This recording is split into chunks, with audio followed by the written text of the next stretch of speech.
सोमनाथ सूर्यवंशीच्या प्रकरणावरून जितेंद्र आव्हाड यांनी टीका केली. त्याचबरोबर अनेक जण टीका करतात, त्यामध्ये सुषमा अंधारे आणि अनेक जणांनी या प्रकरणावरून तुमच्यावरती टीकेची सोड उठवली. तसं पाहता याकडे नेमकं काय त्यांना प्रत्युत्तर आहे? हे पहा, मी संतोष देशमुख आणि सोमनाथ सूर्यवंशी याच्यामध्ये कुठेही फरक केलेला नाही. आणि मला वाटतं जे माझ्यावरती टीका करतायत ते वाकोडे दादा यांच्या कुटुंबियाला भेटायला गेले का हे मला माहीत नाही. सोमनाथ सूर्यवंशीच्या कुटुंबाला पहाटे 2:30 वाजता जाऊन मी स्वतः भेटलेलो आहे. आणि त्याच्यानंतर विजय वाकोडे बाबा मानायचे त्यांना, बाबांचे चिरंजीव रवी सोनकांबळे आणि त्यांचे सर्व फॅमिली यांना घेऊन जाऊन मी मुख्यमंत्री महोदयांची त्यांची भेट घालून दिली. सभागृहामध्ये ज्यावेळेस बोलत असताना सोमनाथ सूर्यवंशीच्या कुटुंबाला 10 लाख रुपयाची मदत, त्याच्यानंतर विजय वाकोडे साहेबांना जी 5 लाखाची मदत जाहीर केली होती ती 10 लाखाची करण्यात यावी, हे सुद्धा मी स्वतः सीएम साहेबांकडनं त्या ठिकाणी काम करून घेतलं. आणि या संपूर्ण कुटुंबाची भेट मी तिथे घातली. सोमनाथ सूर्यवंशीचं कुटुंब मात्र आमच्याबरोबर आलं नाही, हे मी मान्य करतो. आणि जो लॉंग मार्च निघाला होता परभणीपासून, तर तो जवळपास 25 दिवस चालला. माझं जितेंद्र आव्हाड साहेबांना एकच म्हणणं आहे, आव्हाड साहेब, या 25 दिवसामध्ये तुम्ही एकदा तरी त्यांच्याशी संपर्क केला का हो?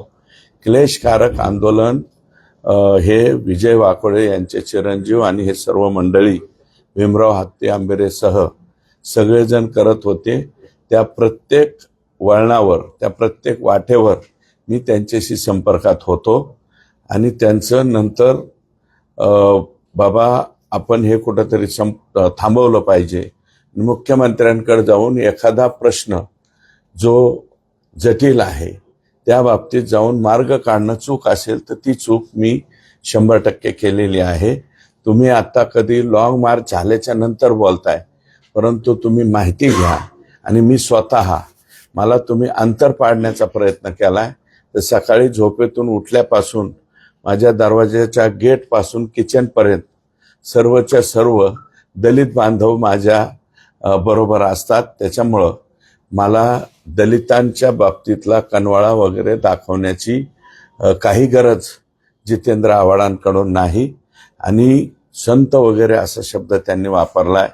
तर जितेंद्र आव्हाड साहेब, ज्या चिमुकलीवरती बदलापूरमध्ये बलात्कार झाला, जी अतिशय दुर्दैवी घटना घडली, त्याचा आकाश शिंदे का काय तो अक्षय शिंदे आरोपी, त्याची वाहवा करणारे तुम्ही राष्ट्रीय संत असाल तर ती संतगिरी तुम्हालाच लखलाप.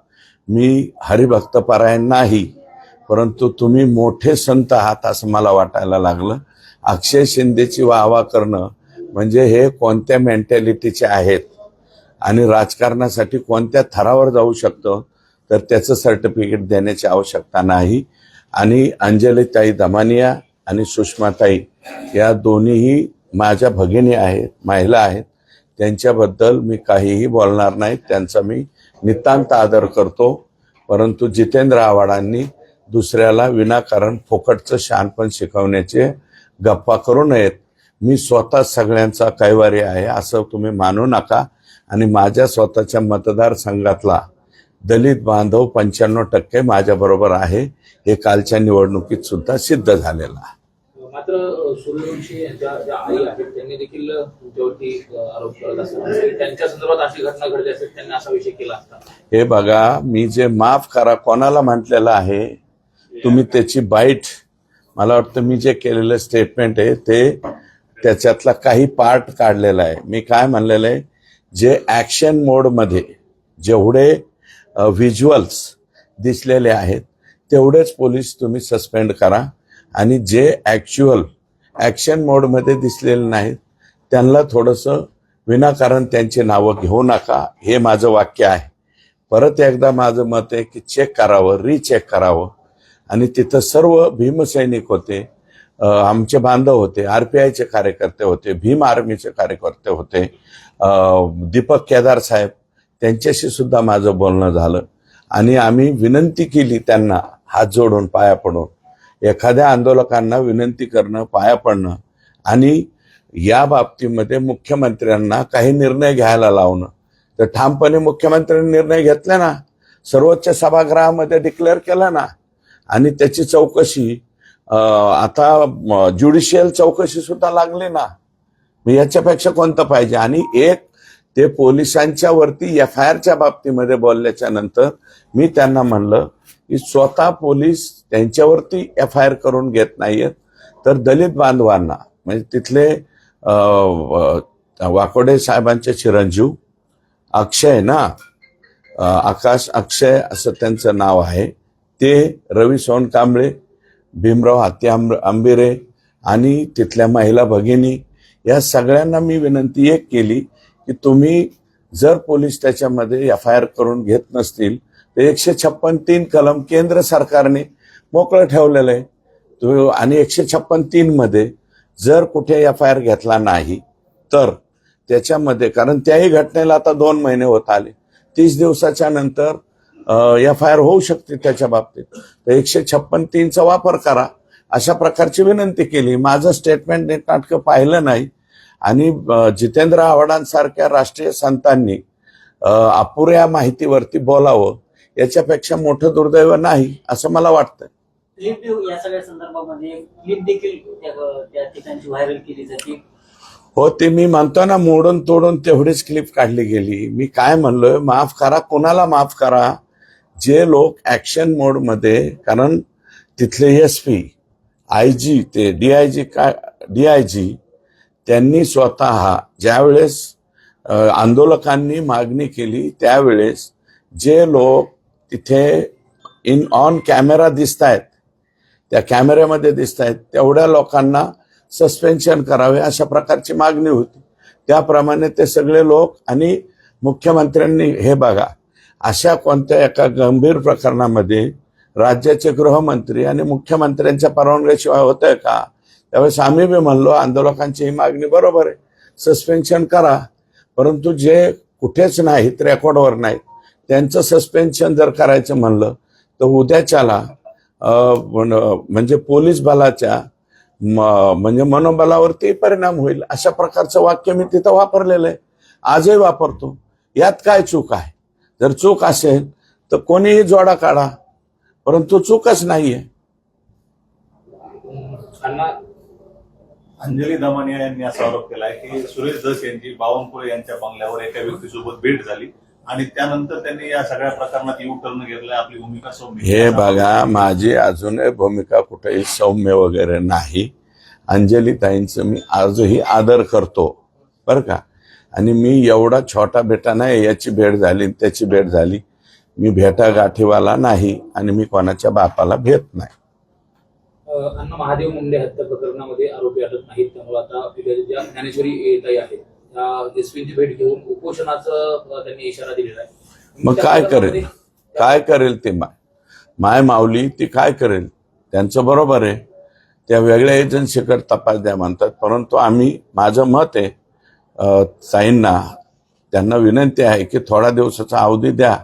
त्यांची चूक नाही आहे, त्यांचा पती जाऊन 15 महिने होऊन गेले, आता हे 16वा महिना लागला. 16 महिन्यामध्ये पण आता SPनी DYSP आणि LCB अशा पद्धतीची हे चौकशी लावलेली आहे. आणि ज्या दिवशी SPनी चौकशी लावली त्या दिवसापासून एक 10 ते 12 का 16 जण परळीमधनं गायब आहेत. ते जे लोक गायब आहेत ते सापडतील, ते कुठे जाणार नाहीत.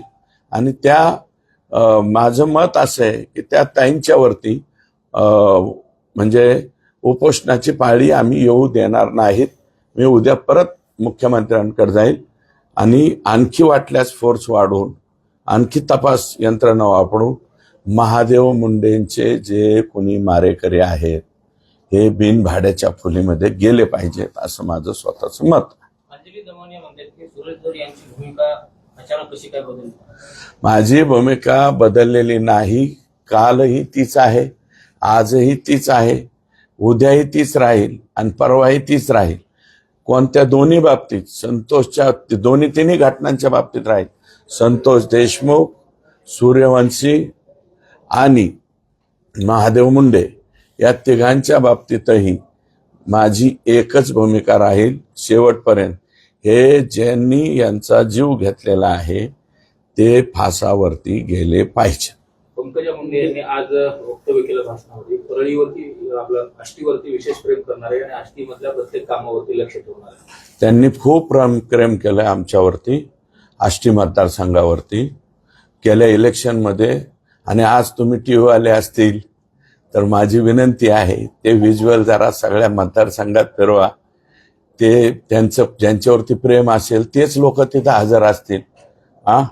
शिट्टीवाले, आणखी घड्याळावाले यांच्यावरती प्रेम करावं. भाजपच्या कार्यकर्त्यावर आणि भारतीय जनता पार्टीच्या लोकांवर प्रेम करायला मी काफी आहे.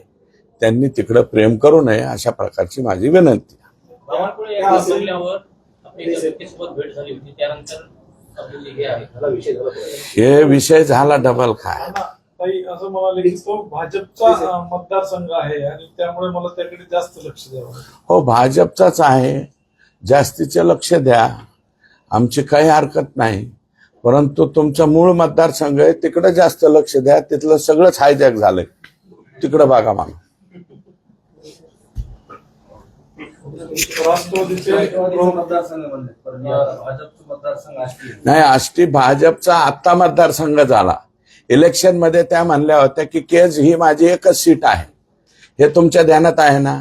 मग आता भाजपचा मतदारसंघ कसं काय झाला? ते ज्या बोलतात ना त्याच्यावरती त्यांनी ठाम राहावं. इलेक्शनच्या कालावधीमध्ये भाजपचा त्यांचा एकच मतदारसंघ होता. त्या स्वतःचं स्टेटमेंट आहे त्यांचं. तुमच्याजवळ असलं तर रिवाइंड करून टाका, नसलं तर मी देऊ का तुम्हाला उपलब्ध करून. पण मला वाटतं मी उपलब्ध करून द्यायची गरज नाही, ते तुमच्याकडे आहे. तर त्या इलेक्शनमध्ये म्हणल्या होत्या की केज हा एकच सीट आहे ना माझ्या वाट्याची. मग आता भाजपचा मतदारसंघ कसं काय झाला? इलेक्शनमध्ये भाजप गंधर्व विवाह मतदारसंघ होता आणि आता पवित्र विवाह कसा झाला? अण्णा तुम्ही काल म्हणाला होता की 500 लोक परळीतले व्यापारी हे परळी सोडून गेले, त्यावर यादी देणार आहे. माझ्याकडे याद्या प्राप्त झालेल्या आहेत. परळी मतदारसंघातले काही लोक नावं बी द्यायला घाबरते परत. कारण हे जे पुण्याला राहायला गेलेत व्यापारी, जे मुंबईला गेले निघून, काही लातूरला निघून गेले, काही अंबाजोगाईला निघून गेले, ते काय म्हणतात आम्ही जर बोललो तर पुन्हा ह्यांची पिलावळ तिथे येते. कसं काय बाबा, पुन्हा आम्हाला बाईट द्यावं लागते. त्याच्यापेक्षा खाजगीमध्ये ते नावं सांगताय बरं का, आणि हे करत नाही. आणि माझं म्हणणं आहे, पंकजाताईंना माझी विनंती आहे, जास्तीत जास्त लक्ष तिथल्या राखेवरती द्या. जास्तीत जास्त लक्ष तुमच्याच मतदारसंघातल्या, तुमचाच मतदारसंघ तो, वाळूवरती द्या. तुमच्याच मतदारसंघातल्या गायरान जमिनी हडप केल्या गेलेल्या त्याच्यावरती लक्ष द्या. आमच्यावरती कशाला? आम्ही किरकोळ लोक आहेत, गरीब माणसं आहे. आमच्यावर धोपाट्या टाकून काय उपयोग व्हायचा तुम्हाला? ओबीसीचे नवनाथ वाघमारे त्यांनी असा आरोप केला की फडणवीसांनी तुम्हाला एक मिनिट ऐका, अशा काही लोकांच्या बद्दल प्रश्नच विचारू नका. चला जाऊ द्या. त्या म्हणजे एकदम अशा काही लोकांना जे सतत जाती जातीमध्ये राखेल वाचायचा धंदा करतात, त्यांच्याबद्दल कशाला प्रश्न विचारता? आम्हाला विचारूच नका. राज ठाकरे यांची भेट घेतली आणि मुंबई महानगरपालिकेच्या निवडणुकीच्या पार्श्वभूमीवरती अत्यंत महत्वाची भेट समजली जाते. कसं पाहता त्या भेटीकडे? आणि समीकरण बदललेलं असेल का? ज्या पद्धतीने दिल्लीमधला विजय मिळवला तसं आता मुंबईवरती देखील सत्ता भाजप काबीज करेल का? त्याची प्लॅनिंग सुरू आहे. मी 2.25 मतदारसंघाचा आहे, 2.25 तालुक्याचा आमदार आहे. देवेंद्रजी, राज ठाकरे साहेब, दिल्लीत आलं ना आमचं सरकार. ते आपवालेच म्हणले होते ना केजरीवाल साहेब, मैं जब तक जिंदा हूं तब तक भाजप को इधर नहीं आने दूंगा. असं 22 जागावर आले, ते पडले. आत्ताच्या मुख्यमंत्री आपटल्या. 22 जागा आल्यात, मेहरबानी आहे तेवढी. आणि 150 वर्षाचा काँग्रेस पक्ष त्याचं तर बिग झिरो झालाय. आणि तिथं भाजपाची सत्ता लोकांनी निवडून दिली. का दिली? हे त्यांचं, मला वाटतं केजरीवाल साहेबांचं दारूचं जे प्रकरण होतं ना, ते बाटल्या डुप्लिकेट कोरोनाच्या काळात, मला वाटतं बाटलीमुळेच त्यांचं सरकार गेलेलं आहे, दारूमुळं. जरांगे पाटील यांनी असा आरोप केलाय की मुख्यमंत्र्यांनी जी कारवाई केली आहे, तडीपारीची जी कारवाई झाली त्यांच्या मतदारसंघात काही नातेवाईकांवर, माझे नातेवाईक आहेत किंवा माझ्या जवळचे काही लोक आहेत म्हणून मी जाणीवपूर्वक असा प्रकार केला, तडीपार केले, हे मराठा आरक्षण आंदोलनाला कुठेतरी खोडा घालला, हे बघा, आरोप केला त्यांनी. दादा आमचं दैवत आहे. शक्यतो त्यांच्यामध्ये आमच्यामध्ये काय अंतर पडेल असे प्रश्न विचारू नका. जे काही बोललेले आहेत त्याच्या बाबतीमध्ये मार्ग निघेल असा मला विश्वास आहे. मुख्यमंत्र्यांशी आम्ही बोलू. त्यांच्या 4 मागण्या ज्या आहेत मुख्यमंत्र्यांनी त्याच्या बाबतीमध्ये उत्तर दिलेलं आहे. सर्वात पहिलं आता मराठा समाजाची जी उपसमिती आहे ती उपसमिती पहिली गठीत होणं गरजेचं आहे. ती गठीत झाल्याशिवाय पुढचे बाकीचे प्रश्न मार्गी लागणार नाही, कारण अजून समितीच गठीत नाही. शक्यतो माझं मत असं आहे, तर कोणाला मुख्यमंत्री कोणाला अध्यक्ष करतात, चंद्रकांत दादांनाच करतात का आणखी कोणाला करतात मला माहिती नाही. त्याच्यामुळं ते प्रश्न लवकरात लवकर मार्गी लावण्याचा प्रयत्न आम्ही करू, अशा प्रकारची विनंती आहे. आणि राजीनाम्याची मागणी होती, राजीनाम्याची मागणी होती, राजीनामा देत नाही. फडणवीस त्यांना कुठेतरी वाचवण्याचा प्रयत्न करतात असा आरोप केला आहे. फडणवीस साहेबांचा काय संबंध? धनंजय मुंडे साहेब कोणत्या पक्षाचे आहेत? राष्ट्रवादी काँग्रेस पक्ष, अजितदादा पवार साहेबांचा गट आहे. त्यांचा राजीनामा घ्यायचा का नाही हा सर्वस्वी विषय अजितदादा पवार साहेब, प्रफुल्ल पटेल साहेब, माननीय सुनील तटकरे साहेब, भुजबळ साहेब, हे प्रमुख लीडर आहेत ना त्या पक्षाची, कोर कमिटी आहे ना, त्यांचा निर्णय आहे. भुजबळ साहेब सुद्धा ज्येष्ठ नेते आहेत. या 3-4 याच्यामध्ये जर बसलं तर त्यांनी निर्णय करावा. उगच्या उगं तुम्ही दुसऱ्याचं लोडणं भाजपच्या गळ्यात का घालायला लागले बाबा? आमच्या भारतीय जनता पार्टीच्या गळ्यात घालू नये अशा प्रकारची आमची विनंती आहे. सोयाबीन उत्पादक शेतकऱ्यांच्या अडचणी आहेत. सोयाबीन उत्पादन अद्यापही खरेदी सुरू नाही आणि खरेदी केंद्र बंद झाले आहे. नाही, खरेदी चालू आहे. खरेदीची मुदतवाढ वाढली, परंतु अजून सुद्धा काही सेंटरवरती 90 गाडी, 100 गाडी. हे काय आहे की सुरुवातीला ज्यावेळेस सरकारने सांगितलं की बाबा तुम्ही ऑनलाईन करा, तर थोडेसे काही ठिकाणी ऑनलाईनची दिरंगाई झाली, काही ठिकाणी बारदाण्याचा प्रश्न आलेला आहे. तर उद्याच्याला कॅबिनेट आहे, आम्ही मुख्यमंत्र्यांकडे त्यांची खरेदी राहिलेली आहे अशा प्रकारची ओरड माझ्या स्वतःकडे आली. उद्याच्याला आम्ही एकदा मुख्यमंत्र्यांना विनंती करू. आणि काय झालं की पेमेंट 6व्या 7व्या दिवशी पडायला लागलं, म्हणून लोकांचा विश्वास जास्त वाढला. 4,892 ही किंमत, तशी बऱ्यापैकी किंमत शेतकऱ्याला त्या ठिकाणी केंद्र सरकारच्या माध्यमातून दिली जाते. 15 तारखेपासून जरांगे पाटील यांनी सामूहिक उपोषण पुन्हा एकदा सुरू करण्याचा निर्णय घेतला. तसेच मुंबईला देखील आंदोलनाला जाणार असल्याचं म्हटलंय. तुम्ही यापूर्वीच्या उपोषणात मध्यस्थी केली होती, आता पुन्हा त्यांनी आंदोलन करू नये यासाठी तुम्ही काही प्रयत्न करणार आहात? 100% प्रयत्न करू, बोलू, चर्चा करू. चर्चेअंती सगळं मिटतं, आम्ही मिटवण्याचा प्रयत्न करू. बिबट्याच्या हल्ल्यामध्ये एक महिला जी आहे ती मृत्यू झाली होती. कशा पद्धतीची त्या संदर्भामध्ये सरकारकडे तुम्ही पाठपुरावा केला नाही? काय स्टँडिंग ऑर्डर्स आहेत. त्या बिबटनी येवले नावाच्या मुलाचा एक सकाळी 6:30 वाजता कारेगावच्या आमच्या इथं एक भोसली वस्ती आहे तिथे चावा घेतला. तो मुलगा इथं आहे सिव्हिलला, कारण आम्ही तातडीत सिव्हिलला आणला. आणि हे जे आहे बिबट्याच्या साधारणतः काय त्याच्या उंचीपेक्षा कमी कोणतीही वस्तू दिसली तर ते त्याला सावज वाटतं. आणि ते प्रकार असा झाला की ह्या आमच्या ज्या आजी आहे आणि त्या पवळीच्या वरून पास व्हायचं होतं. वय जास्त असल्यामुळं 65 अबाऊ त्यांचं एज होतं. त्या पवळीवर बसल्या आणि परत पुढच्या उतरायचं, काठी होते हातात. तर ते नेमकं बिबट जे आहे त्या पवळीवरती आलं. त्यावेळेस त्याला त्या उंचीपेक्षा कमी दिसलं म्हणून सावध वाटलं. हे एक कारण असावं किंवा दुसरं कारण असावं, कदाचित ती मादी बिबट असावी. मादी बिबट आणि आत्ता म्हणजे त्यांची पिल्लं लहान असण्याचा कालावधी साधारणतः 1.5 महिन्यापर्यंत बिबट व्याल्याच्या नंतर ती एकाच ठिकाणी थांबते आणि तिथून ते दुसरीकडे जाते. शक्यतो एखाद्या मॅनकाइंडनी फटाका वाजवला किंवा काय झालं आणि ते पिल्लं तिच्यापासनं दूर गेली तर ते थोडंसं रागावू शकते आणि त्या रागावण्यामध्ये नेमकं हे सावज दिसलं. हेही कारण म्हणजे मी समर्थन करत नाही त्या गोष्टीचं, परंतु शेवटी तो ए कॅटेगरीचा प्राणी आहे. त्याला बंदिस्त करण्याचा सुद्धा आमचा प्रयत्न चाललाय. त्याला अटक करून बंदिस्त करून खेड मंचरला आम्ही त्याला दुरुस्तीला त्या ठिकाणी पाठवणार आहोत. परंतु शासनाची जी 25 लक्ष रुपये एखाद्या व्यक्तीचे प्राण गेला तर 25 लाख रुपयाची मदत द्यायची, तर ती मदत आम्ही आता, कारण मी डिपार्टमेंटला सांगितलं होतं 3 दिवसाच्या आत, कारण त्या कुटुंबाला विनंती केली होती मी, कारण त्यांचा मुलगा जो आहे त्यांच्या जिभेचं ऑपरेशन झालेलं आहे, ते आराम करायला पुण्यामध्ये त्यांना परत जाणं गरजेचं होतं. मग दशक्रिया विधीच्या ऐवजी 3ऱ्या दिवशी दशक्रिया करा अशा प्रकारची विनंती केली होती. तर ते मान्य झाली का नाही मला माहीत नाही. हा झाली. त्यांनी 3ऱ्या दिवशी, आमचेच लोक आहेत ते, बोबडे आडनाव आहे, तर त्यांनी 3ऱ्या दिवशी दशक्रिया विधी केलेला आहे. आणि आज आम्ही त्यांचं चेक जे आहे देऊन फुल नाही फुलाची पाकळी, कारण माणसाच्या जीवनाचं मोल करत नाही. परंतु हे शासनाने पूर्वी 15 लाखाची मदत होती, आता 25 लाखाची केली.